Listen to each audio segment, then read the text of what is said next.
আসসালামু আলাইকুম রহমতুল্লাহ। অবশেষে আসিফ মাহমুদ সজীব ভুইয়া ভয়ে পরিণত হলো।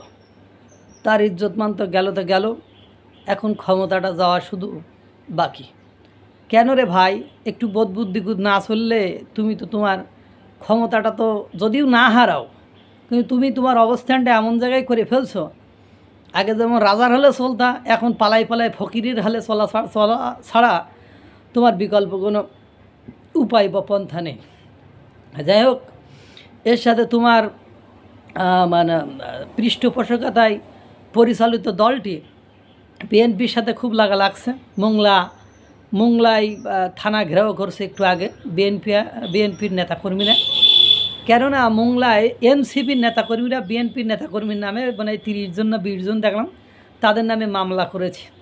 এই জন্য সেখানে থানা ঘেরাও করেছে, প্রথম সত্য। 2 নম্বর সত্য হলো ভাই, বাংলাদেশের রাজনীতি হলো মাঠের রাজনীতি।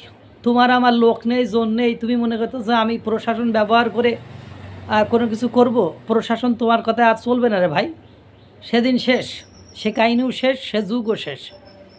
আগে যেমন সবাই মিলে বিএনপি জামাত মানে সবাই মিলে একটা দলের পেছনে লাগছিল, এখন তো আর সেই সুযোগ নেই।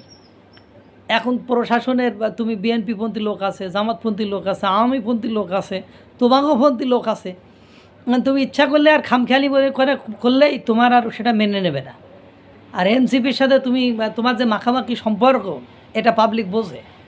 আর তুমি ইশরাক হোসেনের মেয়র করা নিয়ে যে ভেটো দিয়েছো বা যে কাজটা করেছো, তাতে করে তারা খেপা। তোমার ক্ষমতাচ্যুত না করে তারা আর ক্ষান্ত হবে না, তাদেরকে আর রক্ষা করতে পারবে না।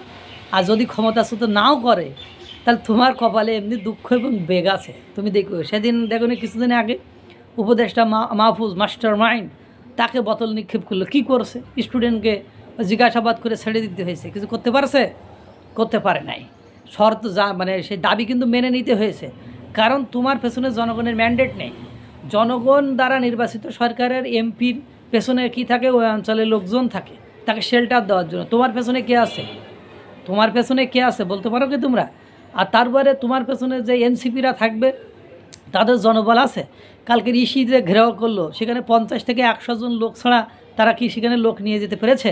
অর্থাৎ তারা মানে নিজেদের যোগ্যতা। তাহলে তুমি যে আন্দোলন করো যে আমরা এর নামাইছি তার নামাইছি, শেখ হাসিনার হটাইছি, তোমরা কোন জায়গায় 16 বছর ছিল? বাট বিএনপি মানে যদি না যাইতো মাঠে, তা এখন করো, এখন করতেছো না কেন? এখন পারতেছো না কেন?